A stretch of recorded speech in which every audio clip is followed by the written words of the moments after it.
So one key factor to consider when you're doing wedding planning is the location. Some cities and some places, wedding planning and weddings in general are just more expensive. For example, I live in Atlanta, Georgia. But in Atlanta, weddings tend to be a little pricey. They're not as pricey as California or New York, but they are a little pricey here in Atlanta. And so if I have like a pricey location, obviously all my vendors for my wedding are going to be pricey. So then I decided, I'm like, hey, I'm going to look at other surrounding cities or whatever, or towns. So I looked into Chattanooga, Tennessee, which is about 2 hours north of Atlanta. So I decided to have my wedding at Chattanooga, Tennessee instead. And it kind of worked out because I was born and raised in a small town in North Georgia called Dalton, Georgia, which all my family and a lot of my friends live there. So from Dalton to Chattanooga, it's only a 45-minute drive. So it turned out really great. So just by moving my wedding to Chattanooga, Tennessee, I was automatically able to save a couple hundreds, if not a couple $1,000s. Number 2 is your venue. Whenever you determine a location of where you want your wedding at, make sure you look at various venues around the area where you want to be at. Ask for any special rates or discounts they may have. A lot of venues that offer discounts if you have your wedding on a Friday or on a Sunday, or if you have your wedding let's say in a winter month, they get you like a discount. I saw some venues that during the months of October, it was like $2,000 or $3,000 more expensive than the month of February. So you can definitely try to save some money around that by asking your venue about different rates they have, different packages they may have, or just having your wedding not on a Saturday, on a Friday or on a Sunday. So definitely ask around to the venues. Another thing I was able to save a lot of money with my venue was because of their catering and alcohol policy. A lot of venues require you to do catering and alcohol through the venue, and it's like a set rate. There's like no discussion of the rate. It's a set rate. My venue, however, does not have an alcohol or catering policy. Basically, I could bring my own food, and then I can have a licensed and insured bartender to serve the alcoholic beverages. So that saved me a lot of money, because I was looking at various venues where like, oh, you have to get the alcohol and the catered lunch buffet or whatever they were going to have from us. And that was going to be about $100 per person. So if I have 250 guests times $100 per person for alcohol and food, that was going to be about $25,000 just on food and alcohol. I was like, that's automatically not in my books. It's not in my picture. So I made sure to ask all the venues that I was looking at about their alcohol and catering policy. So my venue was actually really super lenient, and they actually let me bring my own food. They're like, if you want your auntie to make it, or if you want to bring your own food, like that's perfectly fine. Like my caterer doesn't even have to be licensed, which works out with me, which makes it so much affordable, because my aunt, which is, in Mexican traditions, a lot of times like your aunt or your grandparents make the food for the wedding. So that's actually what I'm going to do. My aunt and her husband, they both own a restaurant. And my aunt's husband has also worked at a restaurant for about, I want to say like 30 years or so. So they have a lot of experience with food. So they're actually catering all my food for my wedding, which is going to save me tons of money. So I'm actually having like a Mexican style buffet at my wedding. And my aunt is only charging me $1,500 for 250 people. So that automatically saved me a lot of money. And another thing, my venue is allowing me to bring my own alcohol as long as it's served by a licensed and insured bartender. So my bartenders, so they can, you know, serve the alcohol, was going to be about $500 for 2 of them for about 6 hours. So that was a really good rate. And then we had estimated that we're going to spend about an additional $1,000 in alcohol and, you know, liquor and beer and things like that. So in total for my, you know, for my alcoholic beverages and my bartenders, it was going to be $1,500 plus the food. It was going to be $1,500. So for alcohol and food, I was going to pay $3,000 for 250 guests, which is way cheaper than if I would have went where a venue where everything was included and, you know, it had to be, you know, that would have been like $25,000 right there. So I saved myself about $22,000 by, you know, picking a venue that I could bring my own food and my own alcohol. So that's super, super key and super important if you're having a large guest count, super crucial. So that's definitely the way I saved the most money. Another thing is to ask your venue, you know, what's included with a rental? You know, what's the rental time frame? Does it have a bridal suite, a groom suite? What does the rental include? So my venue actually has an own bridal suite, so I can get ready there. So I don't have to go to a hotel, or I don't have to rent another location to get ready at. So my venue includes a bridal suite, and it also includes a groom suite. So my groom doesn't have to go to a hotel or somewhere else to get ready. Everything in there is included, and they're separate. My venue also has a separate ceremony site outside, so that's very nice. And then it has an indoor reception.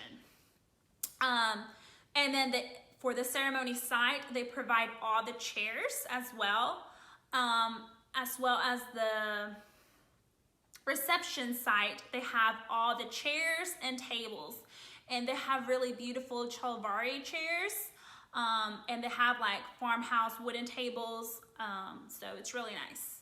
So that saved me a lot of money, because if you don't know rentals such as chairs, and especially if they're Chalvari chairs, that adds up. So my venue included all of that. It did not include, however, table linens, which is another topic I'm going to go into.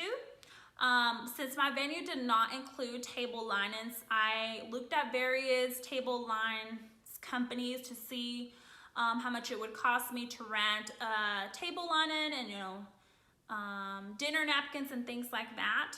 And so for about 22 tables, I think they were gonna charge me about $900 for linens and napkins. So for me, that was a little pricey. So I was like, you know what? I'm gonna order a couple of table linens and napkins from online, and hopefully they're good quality and hopefully they're nice and they match my colors. So I ordered a couple from this website. I can link it down below. And so I ordered 275 dinner napkins just because I wanted to have extras, and I ordered tablecloths, and I think it ended up being about $300 in total for everything, or less. I'm actually maybe mistaken. I think it was like $200 actually, because I ordered dinner napkins, I ordered tablecloths, and I also ordered like a table runner, I guess. And I can insert a couple of pictures. And so in total for all of that was $200 compared to $900. After I use my table linens and dinner napkins and runner tables, after I use them for my wedding, I do plan to sell them again. So for at least half of the price. So in reality, if I spend $200 on that, and if I sell all of them for $100, in reality, I only spend $100 on table napkins and dinner napkins and tablecloths compared to the $900 that the table lining companies were quoting me at. So another thing you can save your money on is on save the dates. So for Hispanic traditions, at least for my Hispanic family, there's not really save the dates. Like, you kind of just tell people, hey, I'm gonna get married, and you just kind of tell people. You don't really have save the dates. But I did want to have save the dates for my wedding because I had a lot of family coming from far away, and so I just think it would be nice to have save the dates. But instead of going to actually ordering save the dates and spending money and all of this, I just did a digital save the date type of thing, and that saved me a lot of money. And I did it from like this free website, so that was like $0. So it was just literally me putting in a save the date, putting our date, and that's it. So that was super cheap. So I personally would never spend money on save the dates. I think they're pretty useless in my opinion. People just really throw them away, I think it's kind of useless. And another thing is wedding invitations. So I actually went to, I think it's called Elegant Wedding Invitations. I'm not sure of the wedding website name, but they were running a sale. So basically all wedding invitations were 75% off. So whenever I saw that it was 75% off, I quickly snatched up my invitations, and they ended up being super, super cheap, and they were being super, super nice. I think I spent about $200 in about 125 invitations, and I'm talking that these invitations had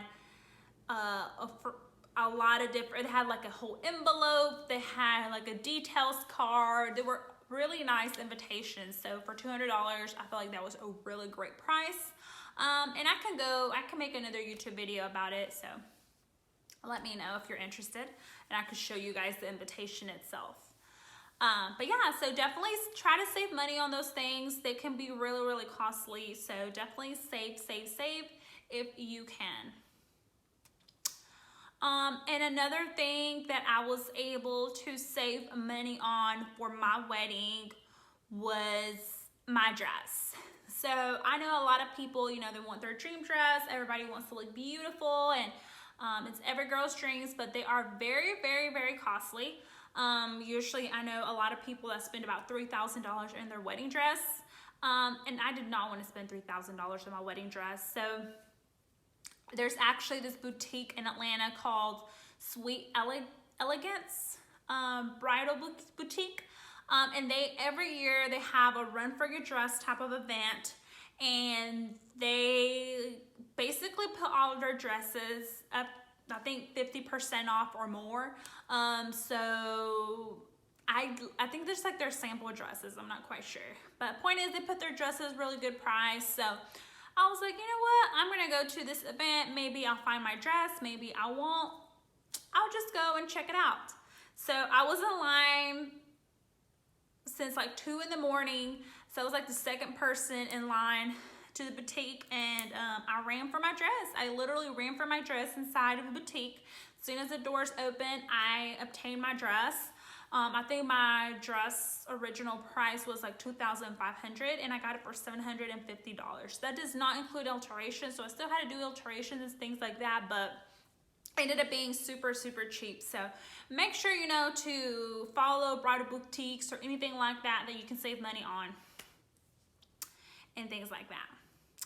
But yeah, these are just basically some of the key points and key things that I feel truly allowed me to save money on my big, big, big wedding.